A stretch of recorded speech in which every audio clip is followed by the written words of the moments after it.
Nesta segunda palestra, de certa forma, uma continuação da anterior, eu vou abordar aqui o tema sobre ideologias, que está muito em moda atualmente no país, já há algum tempo, nessas diatribes políticas em que grupos estão se dividindo e se opondo em redes sociais, mídias, famílias, etc. E eu quero discutir esse assunto do ponto de vista neural. Uma ideia que é persistentemente mantida, martelada na cabeça das pessoas, propagandeada, doutrinada, ela cria certas trilhas neurais por facilitação de conexões entre neurônios. Essas trilhas são ativadas facilmente e drenam para si conteúdos, ideias, palavras, signos, sequestrando parte do ego numa lógica axiomática própria. Atuam dessa forma como um parasita dinâmico que se alimenta dos códigos-fontes de outras redes neurais. São os dominantes corticais que eu já falei anteriormente na palestra número 1. Desse modo, as pessoas, na sua maioria, após algum tempo, nessa atmosfera de ideias, jargões, memes repetidos, elas formam a dominância cortical. São essas trilhas neurais facilitadas que eu falei anteriormente. Consequentemente, se nós temos ideologias diferentes, contrárias, nós teremos naturalmente grupos que irão se opor um ao outro e irão discutir, brigar e fazer todo tipo de coisas que nós estamos vendo nesse laboratório atual que é o Brasil, um excelente laboratório para o estudo de redes neurais. É o que nós estamos já vendo aqui acontecer. Pois bem,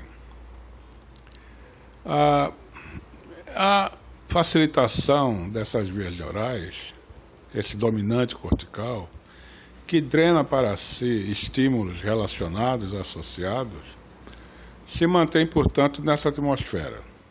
Uma vez passado a situação, por exemplo, as eleições, uma vez que o indivíduo saia, por exemplo, de um culto, ou de um partido, ou de uma escola, esses dominantes tendem naturalmente a serem amortecidos com o tempo e o indivíduo recobra a sua via natural de pensamento, de julgamento, etc. Mas enquanto isso perdura, essa coisa assume o controle de parte da lógica do indivíduo. Por assim dizer, o sujeito se torna um autômato que é ligado quando determinados estímulos, determinadas situações acessam o seu cérebro. Isso foi descoberto por Pavlov, foi estudado meticulosamente por ele e seus seguidores, e em diversas outras ocasiões, por neurofisiologistas e psiquiatras ingleses, franceses, etc. Esse fenômeno é largamente confirmado, embora hoje poucos psiquiatras aqui no país saibam disso. Acontece que somente uma pequena parcela dos indivíduos que, depois de cessado essa atmosfera de estimulação que mantém o dominante, uma pequena parcela se torna fixada, ou seja, entranhada pelo dominante. E assim essas pessoas passam a apresentar pequenas anormalidades ou traços de personalidade refletidos em suas ideias, seus comportamentos, que passa a ser um traço peculiar quando descontextualizado da situação anterior. Essas ideologias, e consequentemente o fanatismo e o ativismo, que são produtos dela, são nada mais, nada menos que fenômenos neurais, de fenômenos de dominância cortical transitória, que ocasionalmente se fixam em função de alguns fatores constitucionais ou neuroquímicos do indivíduo. Mas falamos no contexto geral. Assim, o que se hoje fala de esquerda, direita, de pensamento liberal, pensamento socialista, pensamento isso ou aquilo, não tem nenhum fundamento em si, lógico, profundo. São meramente ideias reverberativas, autônomas, geradas e criadas em trilhas neurais altamente facilitadas, que passam a dominar, como eu já disse anteriormente, a lógica do indivíduo. Ora, isso nos mostra claramente que na maior parte das nossas existências, de nossas vidas, somos apenas autômatos. Computamos informação e agimos de acordo com regras de combinação de argumentos, ou seja, da velha lógica aristotélica,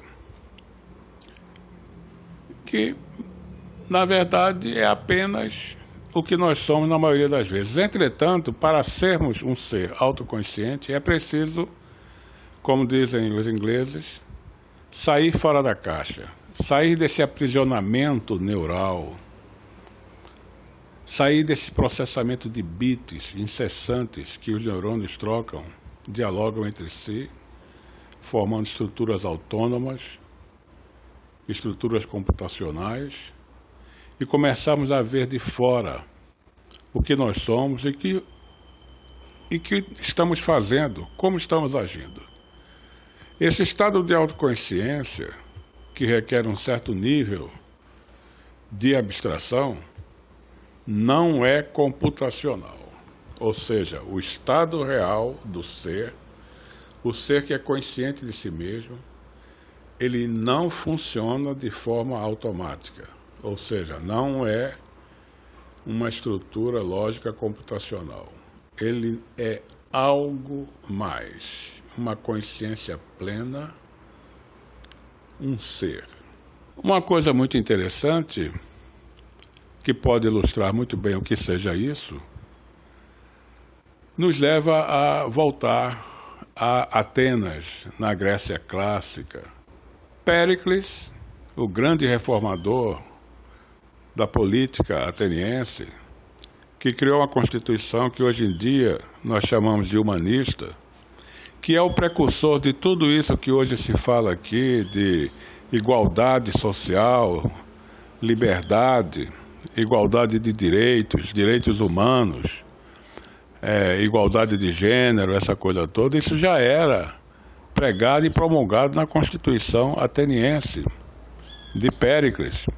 Inclusive, indivíduos que transgrediam essas regras da chamada boa convivência, as regras do Estado, eram punidos, algumas vezes até severamente. Ora, isso gerou, esse tipo de estrutura, gerou um sistema computacional. O Estado se tornou um gigantesco computador, programado nas regras, nas leis atenienses. Algo muito parecido com o que está acontecendo hoje. E desse modo a coisa era baseada numa lógica simples. Se isso é assim ou aquilo, então é isso ou aquilo. O pensamento puro, abstrato, a liberdade do ser, a autoconsciência, o livre pensar, a criatividade, enfim, foi totalmente inibida com isso. Eis a razão pela qual Sócrates começa a criticar isso aqui, começa a mostrar para os jovens aonde isso estava levando eles. Não que Sócrates fosse contrário à liberdade humana, curioso. Mas o que ele estava mostrando era que a criatividade, a liberdade de pensar, de encontrar novas soluções, a liberdade da crítica, que aperfeiçoa tanto a sociedade, e isso é o sentido real da política, né, estava totalmente inibida. E, consequentemente, Atenas caiu num regime tirânico, uma tirania em nome da liberdade, de direitos humanos, de igualdade. Claro, essas coisas podem também levar a isso, porque se inibe a criatividade, o livre pensar, isso leva o Estado a uma soberania total, absorvendo para si toda a liberdade, em nome de um conjunto de axiomas, de postulados e da lógica dedutiva que eles produzem, sem dar chance ao indivíduo de pensar por si mesmo, de criar e de inovar, principalmente. Inovar novos caminhos sociais, novas soluções políticas, econômicas. Ou seja, exatamente o que está acontecendo aqui. Eis porque Sócrates foi condenado à morte. Exatamente por isso. O que estamos passando hoje, como sempre em toda a nossa história humana, é nada mais nada menos do que dominâncias corticais. Não há razão, não há consciência. São somente bits trocados entre neurônios em configurações computacionais que passam a dominar o nosso cérebro. É preciso começar a aprender a usar a parte superior da mente, sair da tirania cerebral dos neurônios e passar a exercer a autoconsciência. Nós temos fundamentalmente ao menos duas mentes. Uma mente cerebral, eminentemente computacional, que funciona com base em lógica booleana, lógica proposicional, e que é local, ou seja, ela só existe e é produzida pelo funcionamento do cérebro. E temos uma mente não local, ou seja, ela se expressa no cérebro, mas não é produzida por ele. Essas duas mentes interagem, mas a mente não local, ela também não é computacional. Ela é abstrata. E essa mente que eu falo é a autoconsciência. É preciso, então, começar a exercitá-la e garantir a nossa liberdade.